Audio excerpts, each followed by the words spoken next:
Hello, listeners. I want to play a game. Many of you are probably social distancing.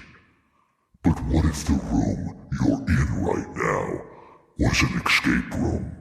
And if you didn't leave, you would die. Then you would have no choice but to get out.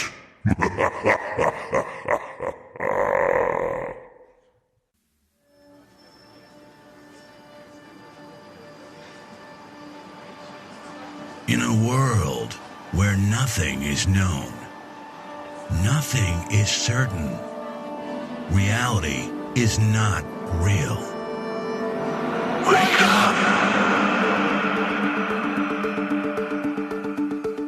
Be afraid of nothing.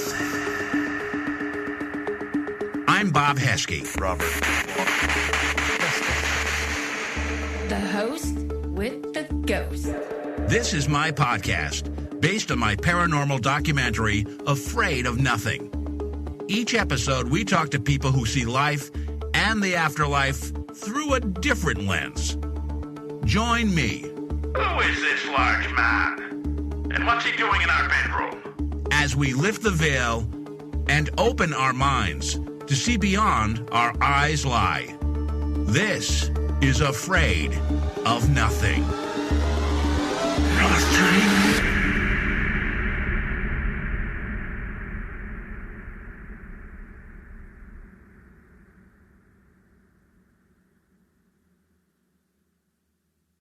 Okay, we're here with Danny Radikal, Radikal, one of the most unique people. I had the pleasure of meeting Danny at a Mass Paracom in the fall and couldn't wait to get him on my podcast. So, Danny, we had some technical issues, but thanks for your patience, and here we are. Excellent, no problem. I was starting to think that I was cursed here or something. We just couldn't work this out. Yeah, I know. You're the guy with cursed objects. So curses aren't supposed to impact you. So if this does, I know my podcast has no chance. So hopefully we can work through it. You are an amazingly interesting guy. I think I really find you so compelling because you have a website called DannyRadikal.com, www.DannyRadikal.com. And on it is like a whole bunch of stuff. So first you want to tell us about kind of when people go to your website, what do they find? What type of stuff can they find there? Basically, the website acts as a hub for all the various different interests and things that I do and the adventures that I go on. You're going to see things on there like I have a traveling sideshow museum called Museum of Wonders. I collect haunted items, help people out with different problems in the supernatural, I guess you would call it, world. Got a couple shows. We've got Creepy Chronicles, which chronicles all things cryptid and creepy and weird, as well as another show we're working on called But Is It Haunted, which is basically a show where we bring people to a haunted, cursed place with a tragic memory. We give them the facts. We give them the legends and lore. We bring in a paranormal team to have them investigate. Once that's done, we present all the info and we let the audience decide whether or not it's haunted rather than us tell them. Also on the website, you're going to see that I make custom Ouija boards, ship them throughout the world. Anything you want, I can do it. I also do photography. I'm going to throw a plug in there because on the Mass Paracom, I bought a serial killer Ouija board from you. So you have two types of boards. You have boards that you create on. Everyone's unique. It's on, you create the design, and then it's on every piece of board is unique, obviously. And then you have another thing called blood boards. Can you explain the blood boards a little bit? Yes, I can. The blood boards tend to be kind of popular, but they really hurt to make. Now, the boards, there's two different kinds of boards. There's a regular board where the graphics are adhered to the wood. And then there's another process where I use a chemical to transfer the image to the wood so there's nothing adhered to it. But in order to do this, I have to use my hands as sandpaper and repeatedly over and over again to get this to adhere and sand it down. If I use regular sandpaper, we're going to lose all the imagery. So we're looking at 6 to 8 hours of rubbing this wood with my hands with some water. And literally, my hands are bleeding by the time I'm done. That's why hence blood board. So you only charge like $10 extra for those or something, which is pretty good. You literally put a piece of yourself in every Ouija board you make. So that's pretty cool. By the way, I should say for Afraid of Nothing, I know you're a busy guy, but now that we're all being quarantined, I'm looking forward to my Afraid of Nothing table, which I want to order from you when I move to my new house. So it's a huge fan of your work. You buy a lot of stuff in bulk and you find kind of a lot of weird and unique stuff. Is there much toilet paper now in your inventory? Probably not, right? You can't find that to stock up on? That depends. If you go to every single stall in every public bathroom, you're going to find tons of toilet paper there. So, where you resource.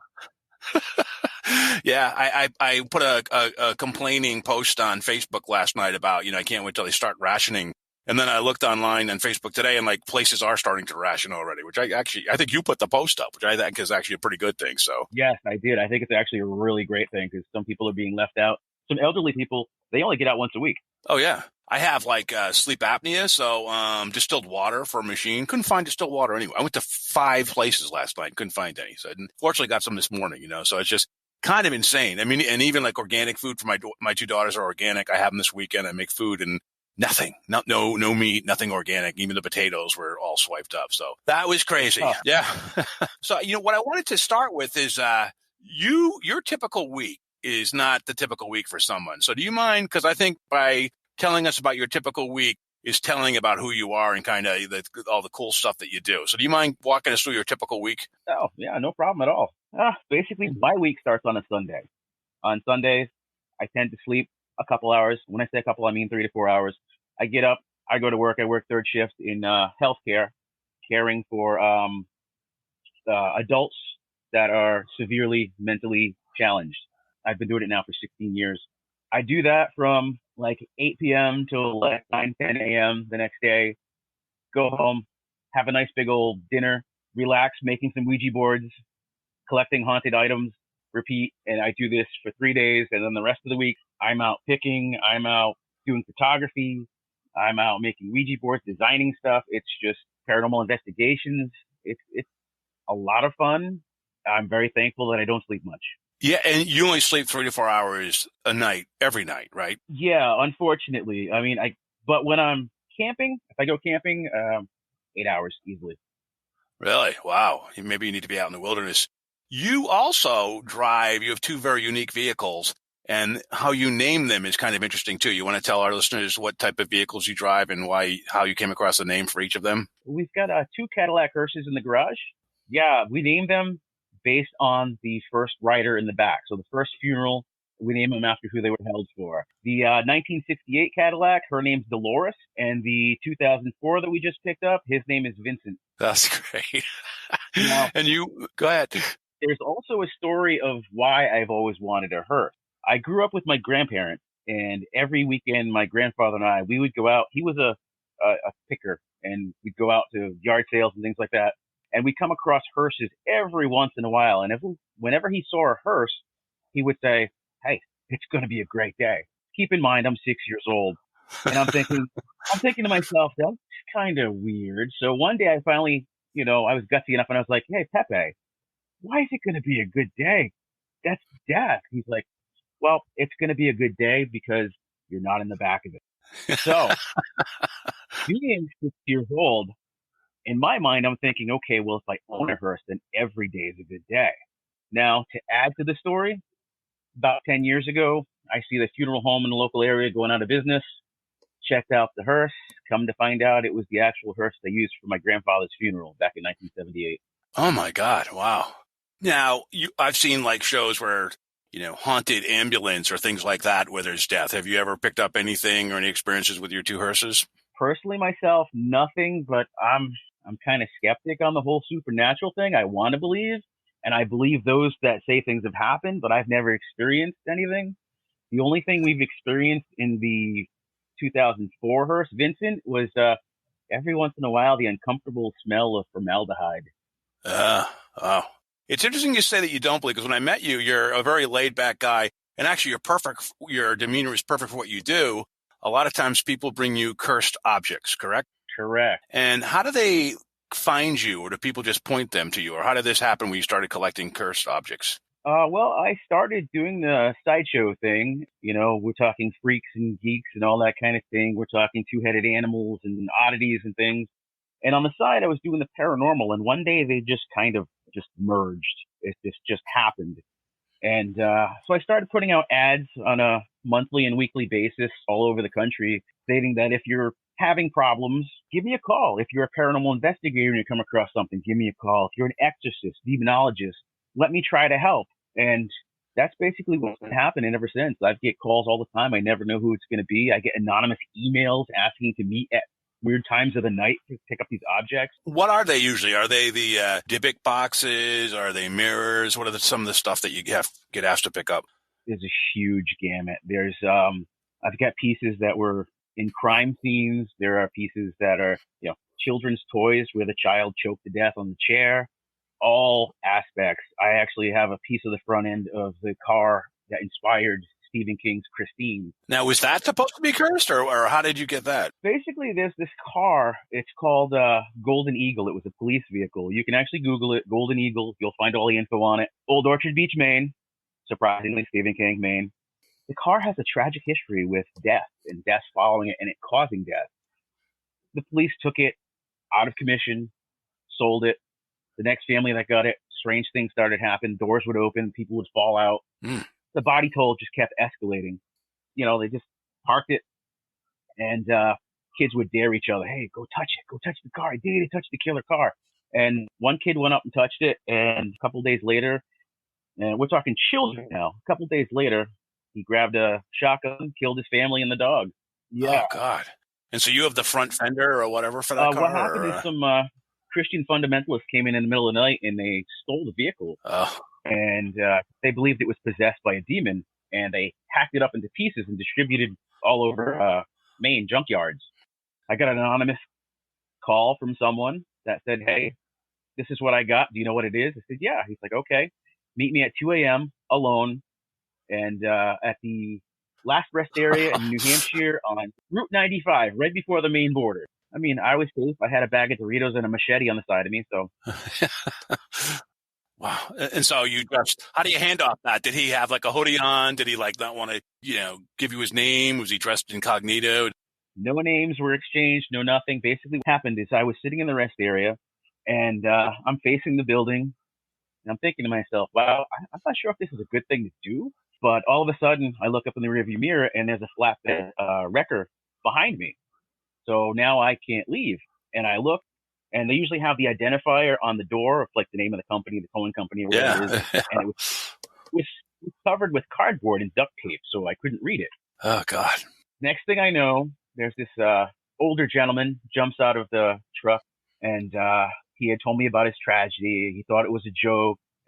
He's now had cancer, losing the family business that they've had for a few generations, and he believes it really is cursed. He asked me, he's like, we had talked earlier about you bringing a crucifix. Did you bring it? I said, yup. He's like, you have a box? I said, yup. Next thing I know, he pulls it off the back of the truck. I'm standing there with the crucifix, the box, and a piece of the front end of the car, and thinking, what the hell just happened here? Do you get paid for this, or do they just give it to you? Oh, no. I never charge anything. No, to me, it's basically providing peace of mind to people who don't have it. Now, when I met you at the show at Mass Paracon, was there a brick or something that you showed me that was one of your prized items there that you said? Is there a story behind that? I'm trying to remember that. Yeah, that was one of the great markers from the Danvers Asylum. Was that from like Session 9, the movie? Is that what that was from? Or is that a different place I'm thinking about? That movie was filmed there. Yes, definitely. And I can't really say the title of the name because of what we agreed on, but yeah, there was a movie that was filmed there, and the producers of the movie asked for a memento. Oh, okay. And they got a brick. Well, I shouldn't say a brick. They got a piece of the marker. Yeah. Headed back to Canada, and years later, it came out of storage, and strange things started happening. And they brought in the psychic. The psychic had no idea what was going on. She went right to the office where it was being used as a paperweight and said, I don't know what this is, but it's damn angry. This is your problem right here. And she said, I met this guy in Salem, Massachusetts. You need to give him a call. And lo and behold, that was me. Now, okay, so you're this underground guy that people know. It's crazy. When I was at the Mass Paracon, next to me was a female psychic and her husband, and I had gone over to buy some stuff. You came over and bought some stuff from me, and she came back. She said, yeah, he really vibrates at a higher level. He's protected. And that's there. I mean, that's what she picked up because things seem to roll off of you like it wouldn't affect other people. Has anybody told you that?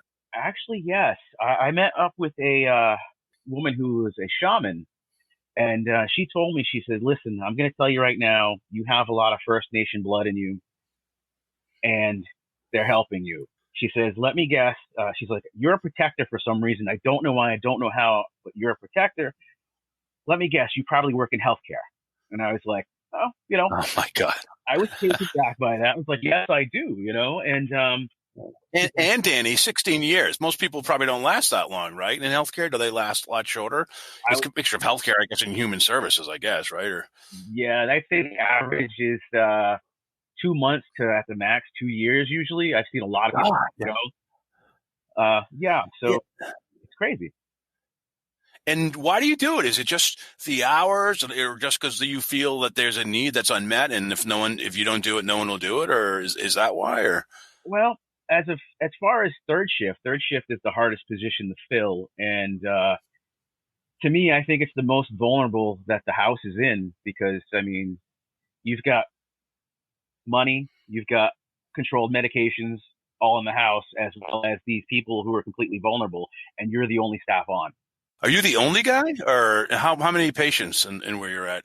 I am the only person in the home of 6 adults. We're going to talk when we come back. We're going to take a break for a commercial, a couple of minutes. We're going to talk about some of your experiences. And I think last night might have been an interesting one where hopefully it might have changed your mind when you experienced something. We'll talk about that a little bit later, but just want to go forward a little bit more on. So in terms of, have you ever, you said you're a skeptic, and so you get all this stuff, you have a museum, you have a huge interest in the paranormal, but you feel like you have tunnel vision with it, or what's your thought? Or you just haven't experienced what other people have experienced personally? I am not sure I want to experience it so bad. That's part of the reason why I collect this stuff. I'm hoping something will happen, but I haven't yet. I'm open to it.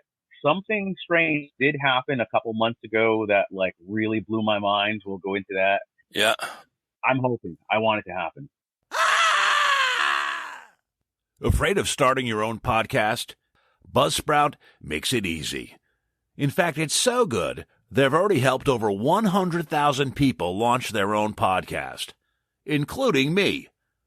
Buzzsprout has helped me get onto many great platforms, including Apple Podcasts, iTunes, Spotify, Stitcher, Google Podcasts, iHeartRadio, and more. You also get a great-looking podcast website, audio players that you can drop onto other websites, detailed analytics to see how you're doing. They're addicting, trust me. Also, tools to promote your episodes, like sound bites to give your listeners a tease of what each episode is about. Buzzsprout is not only a user-friendly platform, they continually provide useful videos, articles, and tutorials to help you hone your podcast game. To start your own podcast and get a $20 Amazon gift card, follow the link in the show notes. This lets Buzzsprout know that we sent you and helps support the Afraid of Nothing podcast. Buzzsprout, the best place to launch your podcast. Don't be afraid to start today. And we're back with Danny Radikal. So, Danny, before the break, you talked about there was one kind of event that really kind of shook your ground a little bit and could have been your first foray into having a paranormal experience. Do you mind kind of setting that up for our audience? Yeah, no problem. It was quite amazing. It was about 3 months ago, and I've always been in touch with my ex-father-in-law, Rudy, and we hadn't talked in a little while. Well, one night I was having a dream. Well, he was in my dream, and he was laying in a hospital bed, and he looked at me and said, "Hey, Dan, it's my heart." And I'm like, "Oh, okay, interesting." And he's like, "My son, Phil, he's over there in the corner. He really needs some help. He's going to need someone to talk to. He's taking this really hard." And we started talking a little more about, times when he was working on my old car and things like that. And next thing I know, I wake up and I was kind of taken back by the fact that, he was in my dream, and it was like, wow, all right, that was just really strange. Until a couple hours later when I realized he actually had passed away.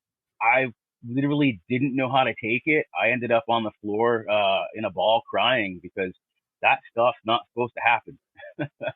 So I ended up calling his sister-in-law, and pretty much everything that had happened in that dream, his heart gave out that day, and that's all I can say. It's crazy. So from your perspective, do you usually have such lucid, vivid dreams like that, or is that kind of a first in itself? No, I have those kinds of weird dreams all the time, but I usually don't have any validation to them. And are they usually kind of more symbolic, or are they with family members? Was this one of the rare ones where it was actually with someone you knew and loved, a family member? I've had like dreams before when I called a friend and said, "Hey, I had a dream that your girlfriend got pregnant," and he's like, "Yeah, we just found out yesterday." Wow, that's crazy. Oh my God. Yeah, don't call me with one of those. Okay, that'd be great. All right, cool. So, and you said you found out, when you woke up. Can you just walk us through the set of circumstances when you woke up, and then you must have thought, God, that was the weirdest dream. And how did you say, I just got to check on this? And did you call somebody, or how did you find out that it did actually happen? I just happened to, I woke up, happened to go on Facebook, and I'm, perusing around, and all of a sudden I see, family members talking about how Big Rudy passed away, and it just completely right there just knocked me over that cliff, and I was like, you got to be kidding me. It was a dream, but now it was a reality. He was there just a couple minutes ago. He was there in my dream, and everything was fine, and then boom, it's actual, the dream became reality. So I reached out to his sister-in-law, and I was like, hey, this is what just happened. What do you make of it? And she's just like, yeah, well, he did die. His heart gave out as soon as he pulled into a driveway to meet his friend, put in the park, and that was it. So the heart part matched up with the heart part in my dream. And I really didn't know what to make of it. And the only way I could deal with it was I literally broke down on the floor crying. I mean, it made no sense. Did you know what time he died? Was it similar to when you woke up from your dream? Because you sleep at kind of odd hours sometimes. Do you know what the time of death was? I believe there was, generalizing, I'd say about 8 hours different. All right, so it wasn't at the time of, but that sounds to me like a definite paranormal experience, whether you want to say it or not. That sounds pretty... Definitely unexplainable. I cannot... my hair's sticking up on my arms right now, just thinking about it. That's really powerful, because that's like a loved one, and you were very close to this guy? We were very close, yeah. So last night, you want to tell us about an event you were at last night at a pretty famous place?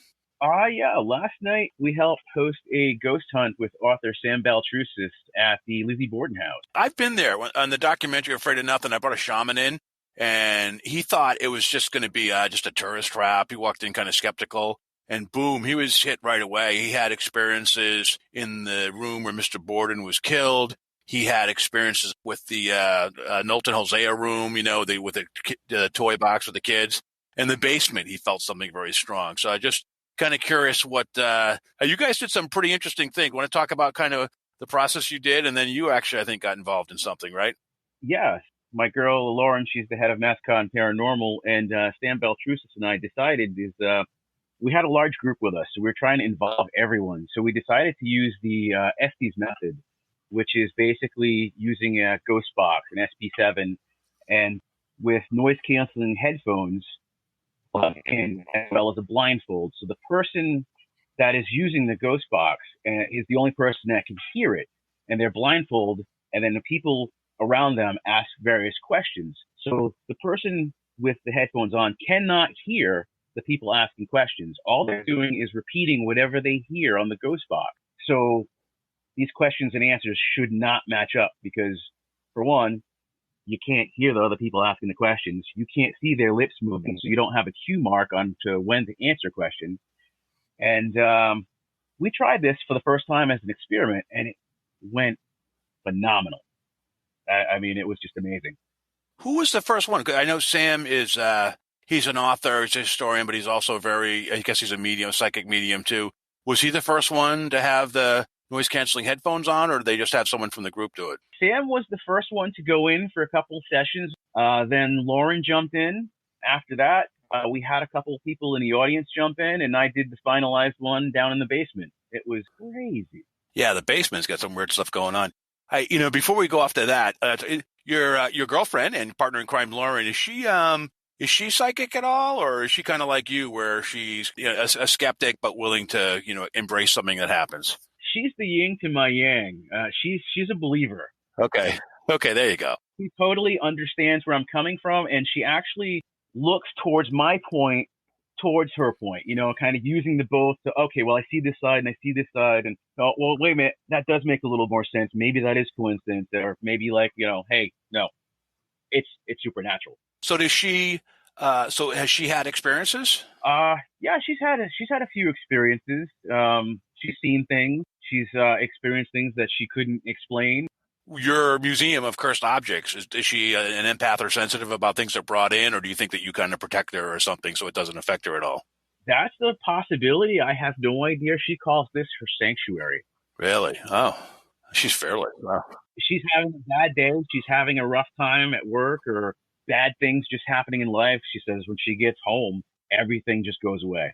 That's great. Did she have, so when she stepped in with the noise-canceling headphones with the, and the blinders on, when you were watching her, did she pick up stuff? Yeah, well, basically, it's just the interaction between the crowd asking the questions and the timing of the person spouting off what they're hearing. I would say probably 90% of the time matched up and linked and actually made sense.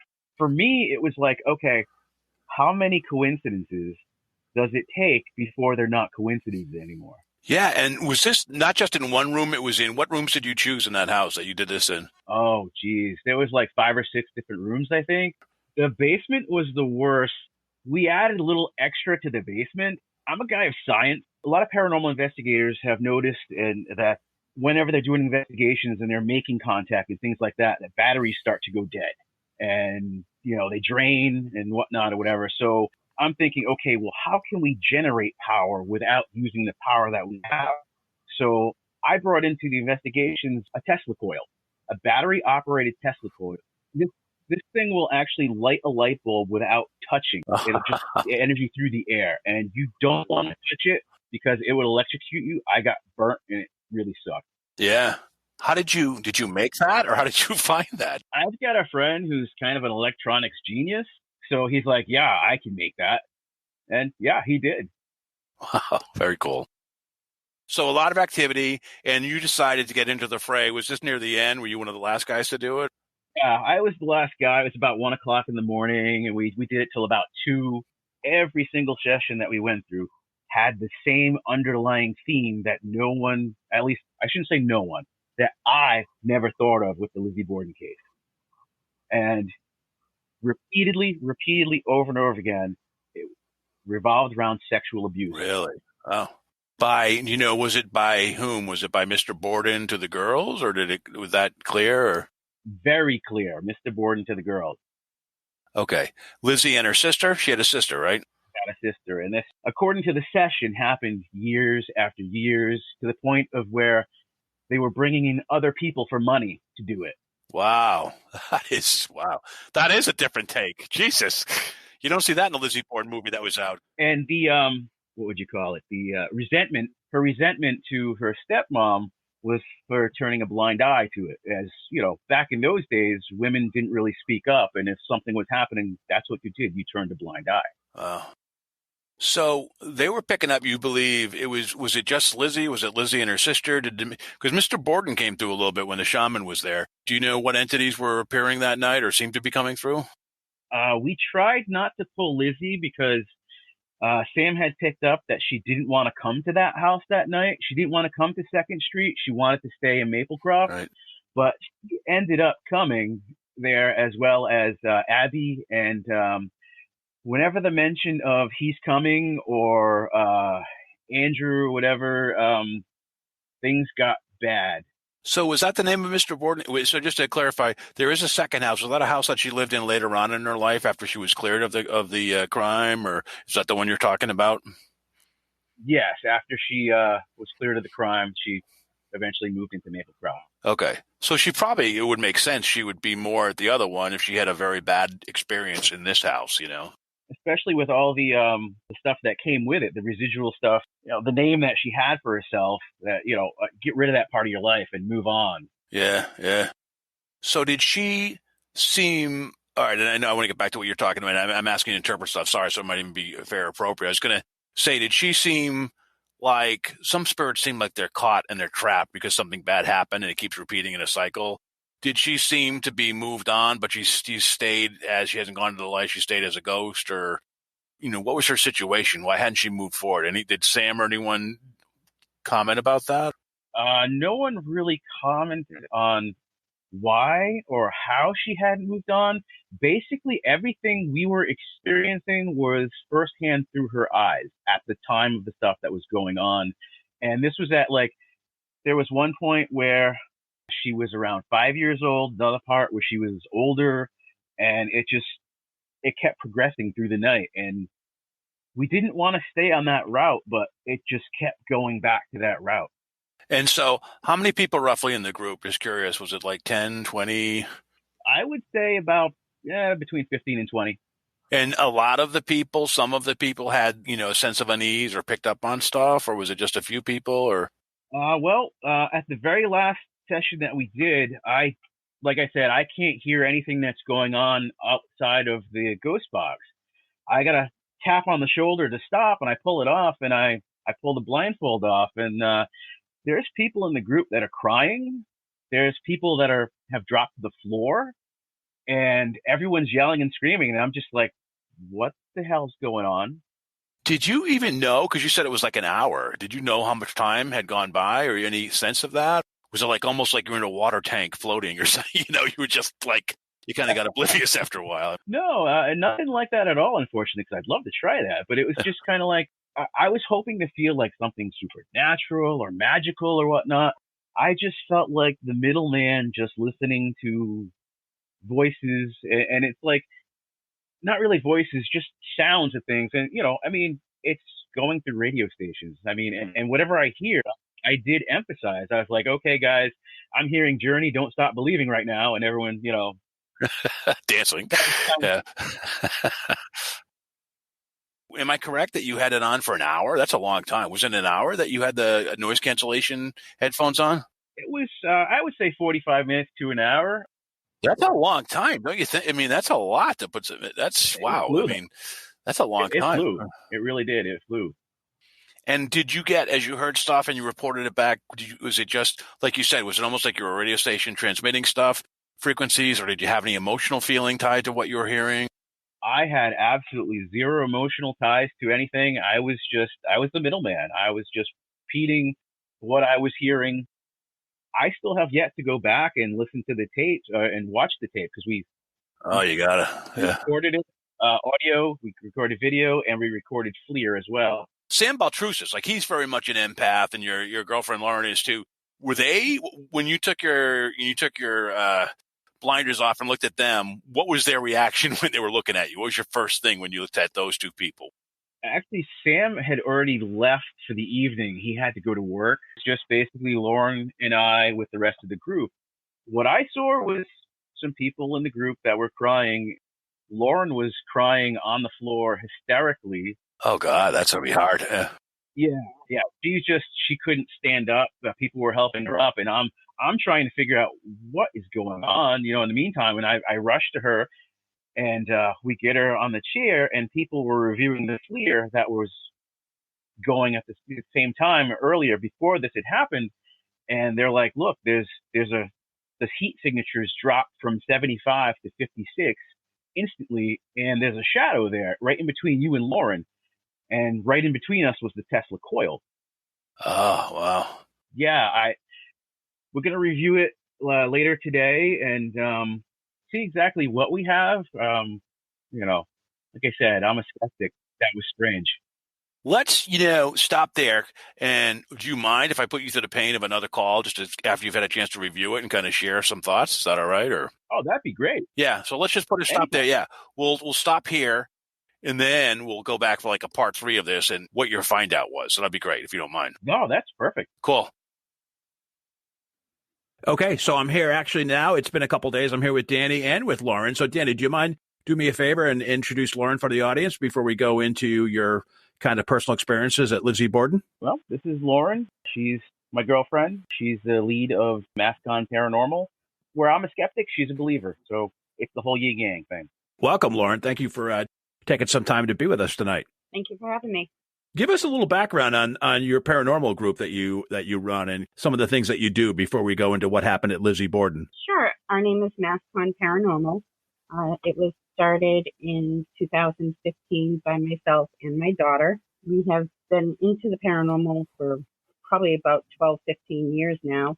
And we felt it was time for us to put together a team of like-minded people, and we had it. 98% of our team is Wiccan, so we use a lot of their techniques and their rituals and stuff in our investigation. How big is your group? We actually have 6. Now, you guys also do rituals too. Are there a couple of members on your team that, like, once you go and explore and you validate something, you perform ceremonies? Or do you have? Is that accurate? The thing that we do the most is the banishment ritual, and it is basically to silence or rid the home of the entity that is causing harm or being malicious. And where do your most cases come from? How do people find you? And I assume it's not like places we've heard of. It's more like private residences or things like that. 98% of our investigations are of private homes and families. They come from word of mouth. We've done work for coworkers, family members, and just friends. I met you guys at Mass Paracon in the fall, and Danny and I were buying stuff from each other. And I told Danny in the early part of the interview, there was a psychic next to me at the table, and she went to see Danny, and she said, "God, he is just he vibrates at a higher level. He's protected." You ever have that sense from Danny too, where things just roll off of him, where other people it might freak them out? Completely. I actually feel very protected when I'm with him, even in the house. I feel very comforting, and it's nice. Yeah, he mentioned, like, your work can be crazy, and Mika tells what your day job is, but when you get to home, and Danny has you guys have like a museum of cursed objects, among other things that you have, that you feel completely at peace, and that almost seems counterintuitive. Do you want to kind of explain that? I don't really know how to explain it. It's just a warm feeling. I feel very protected by Danny, but also in this home. I have absolutely no problem sleeping in this house alone with the dog, but it's true. I pull into the driveway and step foot onto the driveway, and I'm at peace. I'm calm. That's great. Besides Lizzie Borden, have there been any other venues that you guys have been to that our listeners might be familiar with or have heard of? Yes, we actually just did, a couple months ago, we did Kretschmann's Pub Cinema in Webster, Massachusetts. I'm actually staying in a house in Webster, Massachusetts right now. I'm between, got divorced and I'm between homes right now. I'm getting ready to buy a place, but I'm in Webster. So can you repeat again? Because I'd love to ask my brother-in-law and sister about it. What is the name of the place that you're talking about in Webster? Kretschmann's Pub Cinema. So what is the backstory behind that? There's a few backstories to it. It started off as a warehouse, and it had turned into the Bucket of Blood, which was a Marines club. It's been the Polish Falcons Club. There's been, we're not really sure, but there has been a murder there. They used to bury people in the basement. It's got a crazy back history, and it's very old. So when you got called in to investigate, what was the vibe, and how much did you guys pick up, and how much did they tell you were accurate about? Go ahead, Dan. Yeah, the vibe was pretty good. It was, I thought it very comfortable. They had a lot of things happen there during the Prohibition era, as well as a vaudeville actor who was murdered around that area. He actually just contacted me about 10 minutes ago, stating that since this virus thing has gone on, they had closed down, but the activity has really, really increased. No one is there in the building, and he's got cameras all around, and they're motion detected and they're sound detected. If you get invited back, I'd love to tag along. Bring a microphone, see what I can pick up. Sure.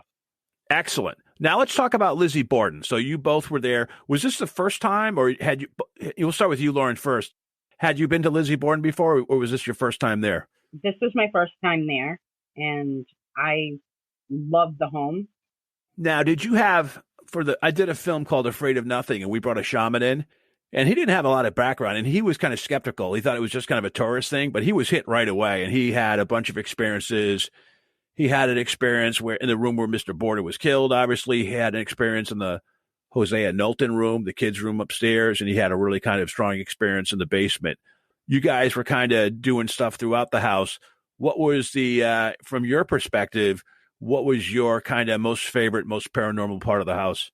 The basement. Did you start there, or did you guys end up there at the end of the night? We finished there. Okay. And did you know any backstory about kind of down there and what lurks down there?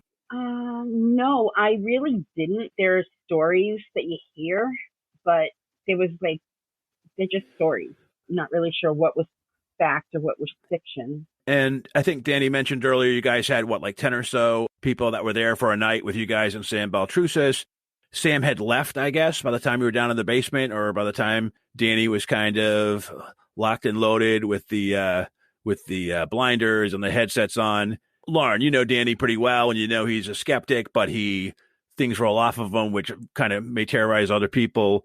From your perspective, I know there's footage you guys took and everything, and it's probably sometimes hard to pick up from footage. From your firsthand perspective, watching Danny, and could you just share what your observation was when he was saying what he was hearing? You know, people in the room are asking questions.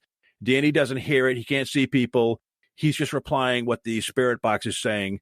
Can you kind of share kind of some of the crazy things that happened with him? Just as Danny does. Danny was very calm about it, but it was kind of creepy as to some of the questions that were asked and some of the things that were being felt in the basement, in the room. And his responses, like one of them was, "I'm coming." And that was right before something happened to me down there. So it was kind of creepy. When they were using my clear camera, they could see something coming towards my neck, the other people in the room. And that was probably around the same time that he actually said, "I'm coming to you, I'm coming near you." Do you think that the entity down there kind of knew the relationship between you and Danny, and that maybe he was there and they couldn't get to him, so they were going after you? Or honestly, I don't think it was going after Danny. I think Danny was more like channeling somehow, because when I first walked into that house and went up onto the third floor, I could feel someone staring at me. So, and that's where all that sexual abuse and everything up on the third floor happened to Sam. So I think it was coming from me. Did any of the other, I'm sure it's a mix of men and women there, but did any of the other females feel that same way? And were most of the men, did they feel anything either? Or was it mostly the women there? I think there were a few of them that were a little on edge. There was one woman that felt like she couldn't move. She couldn't stand up from the chair when she was up on the third floor. But I think it was more people were afraid. So Danny's sitting there. And it's going on for 45 minutes or so, which is a long time, actually. And he said it just kind of flew and he just kind of channeled stuff, and there's really no emotional reaction to him when he was doing it. He said when he took off his blinders, and Danny, you can maybe add in after Lauren replies, but that you were quite shaken. Can you kind of tell us kind of what was going on with you beyond being attacked? Was it just that it just happened, or was it a series of things that were going on down there? I'm not really sure. I believe it was just that one thing, but I literally couldn't stand on my own legs. My legs were shaking to the point where I dropped. So, and that was right at the end when his mask kind of came off and he saw you. That was toward the end of his session. I was telling the people that were in the room, somebody needs to tap Danny, get Danny out. And so the commotion all happened in the dark, and they tapped out Danny.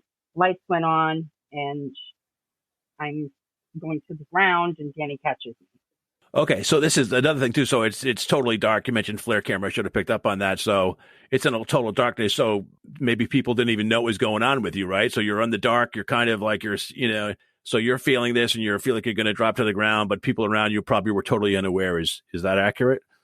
I was pretty vocal that things were happening. My arm was shaking. I couldn't hold the camera still. So I asked people to take the camera. I asked one of the other ladies to come over and kind of stand with me. And a lot of people were telling me that on the FLIR camera that there was something going towards my neck. There's somebody between you and Danny. And one of the other ladies had a echo box of some sort, a ghost box, and it was saying my name. Wow, that's freaky.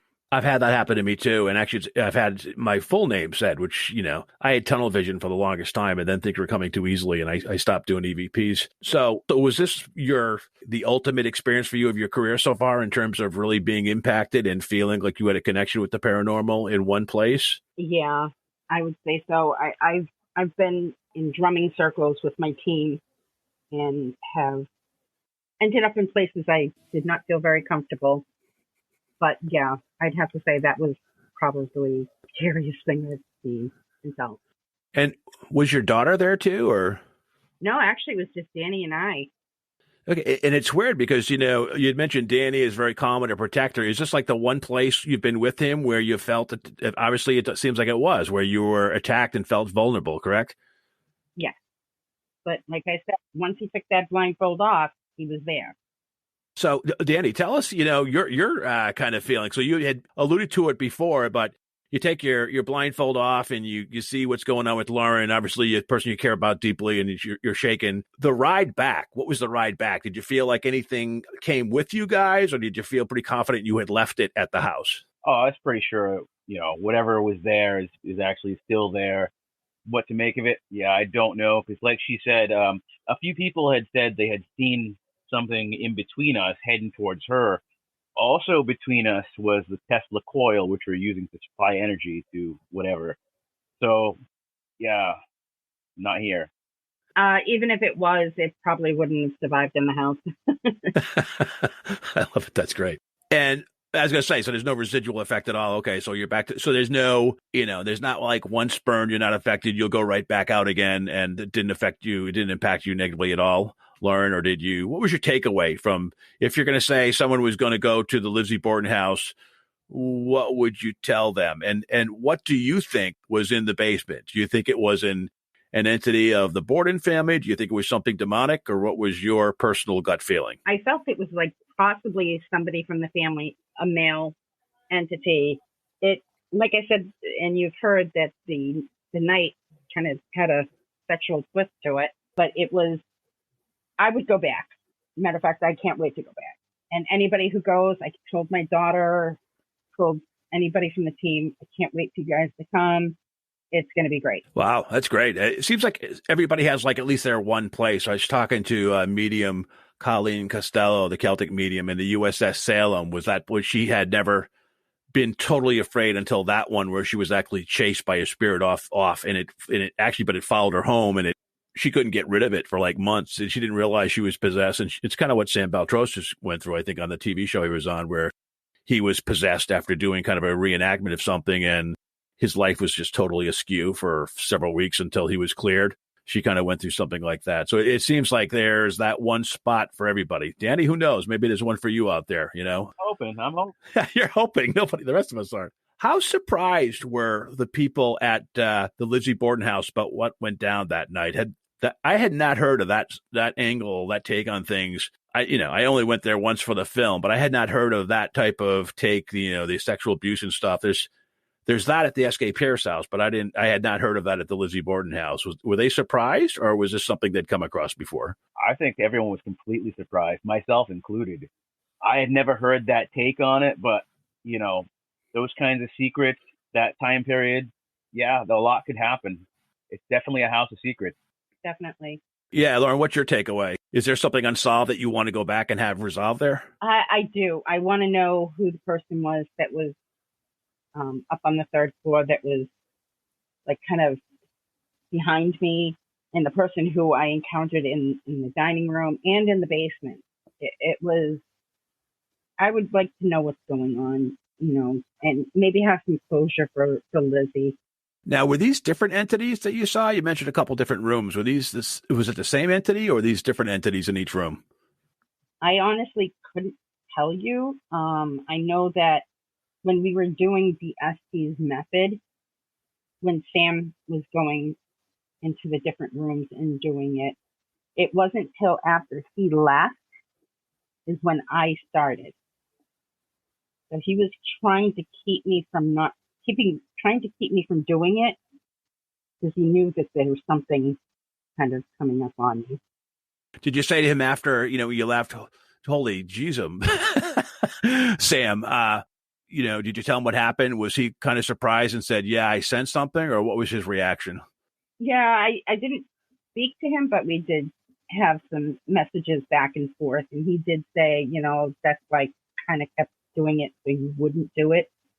He says, but yeah, it wasn't good. Yeah, we should say that Sam's, hopefully he'll be on the show soon. Sam's kind of night gig is he does the graveyard shift at kind of haunted hotels so he can get his writing done, but also to pick up new material. And I think he went to a hotel that night, and that's when you guys were left.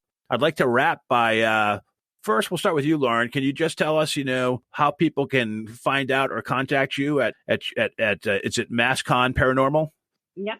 It's www.massconparanormal.com, or you can just go to our Facebook page and you can get a hold of us through there. The phone number is there as well. And I think I saw on your site that you guys don't charge. So if I'm being terrorized by a mirror in my house, or if I think there's something crazy in my basement, we'd give you a call, and you guys just, you're, the holy crusaders that go out and just go in and try to help people out. So is that accurate, that if someone has an experience, based on your schedule, you'll get there, but you do it basically just to help people? This is not kind of a business where you charge people? Definitely. There's no charge ever for anything that we do. Any paranormal team out there, I would hope that we do not charge. We're trying to help families that are having problems, or businesses or whatever, and it's not right to charge them for stuff. Well, thank you, Lauren. Appreciate it. And Danny, I know you do so many things, but tell us how there's kind of one portal to all the cool stuff that you have. So you want to kind of tell people where to reach you, and if they want to contact you for some of the great things that you do, whether it be a Ouija board, some of your art, photography, or just even taking a cursed object off their hands, how do they reach out to you? Sure. It's online, www.dannyradical.com, and that's Radikal. So it's radical with a K. Or they can give me a call. My phone number is 424-666-SICK. Great. And can you repeat that phone number one more time? Sure. That's 424-666-SICK. SICK. Well, cool. Thank you both so much for your time, and I hope you stay well and healthy, and I look forward to following up in Webster with you at some point. But thank you for taking time for me tonight. It was really great talking to both of you. Thank you. Well, thank you.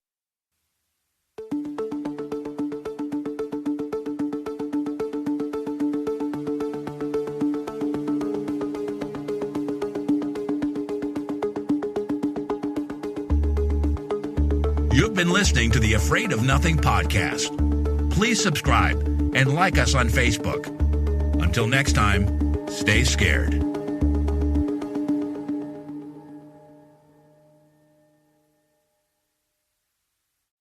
Hey, you're still here? Great. Then why not listen to another episode? Visit afraidofnothingpodcast.com to peruse all the shows. That's afraidofnothingpodcast.com. And while you're there, click the coffee cup icon to buy me a coffee and leave a review. I'll give you a shout-out in an upcoming episode, and the world will know how swell you are.